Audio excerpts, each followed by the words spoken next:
All right, so today we're diving into some really interesting stuff. We're going to Lake Pátzcuaro Okay, good. in Mexico.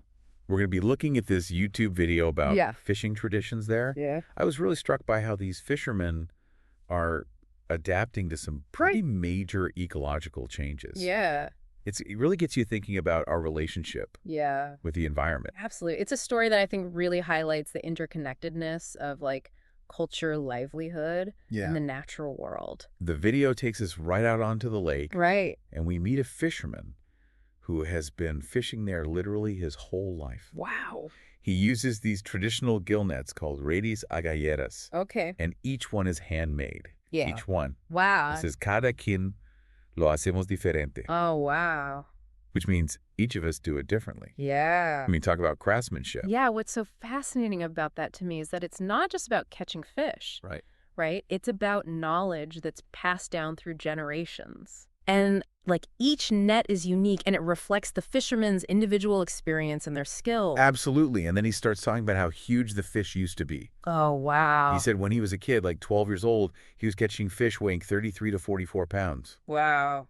But now they've just gotten smaller Oh, and smaller over time. wow. It's kind of heartbreaking. Yeah, and he points to something really important. Yeah. He says, no pensábamos en el futuro, solamente pescamos.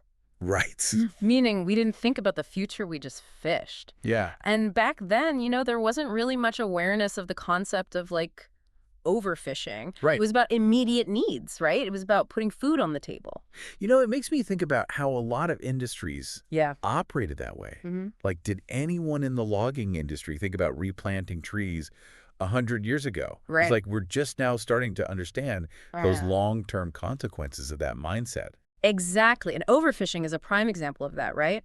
When fish are harvested faster than they can reproduce, Mm-hmm. the population declines. Right. And the average fish size shrinks. Yeah. And it disrupts the delicate balance of the entire ecosystem.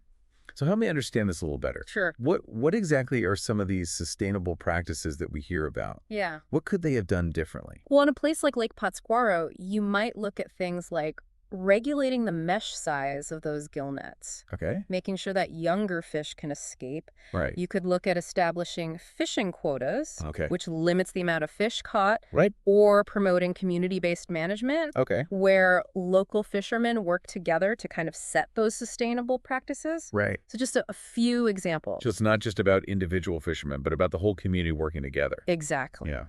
It's about collective responsibility for the health of that lake. Yeah. And that brings us to another turning point in this video. And that's the fisherman's decision to not teach his 6 children the traditional fishing methods. It's a tough call, but I can definitely see why. Yeah. He's giving them a better chance at a different career, he thinks. Right. He even says, ahora les enseñamos. Otro medio como ellos es de salir adelante y poder superarse. Right. Which means now we teach them other ways to get ahead and improve themselves. And that really speaks to, I think, the larger socioeconomic pressures at play that Yeah. need to super ours. Right. To achieve that upward mobility often pushes people away from those traditional livelihoods. Absolutely. We see that in fishing communities, Yeah. farming communities all around the world. Yeah, it's everywhere you look these days. Yeah. Fewer and fewer people are carrying on these traditional occupations. Right. I wonder, is there a way to make those traditions more viable?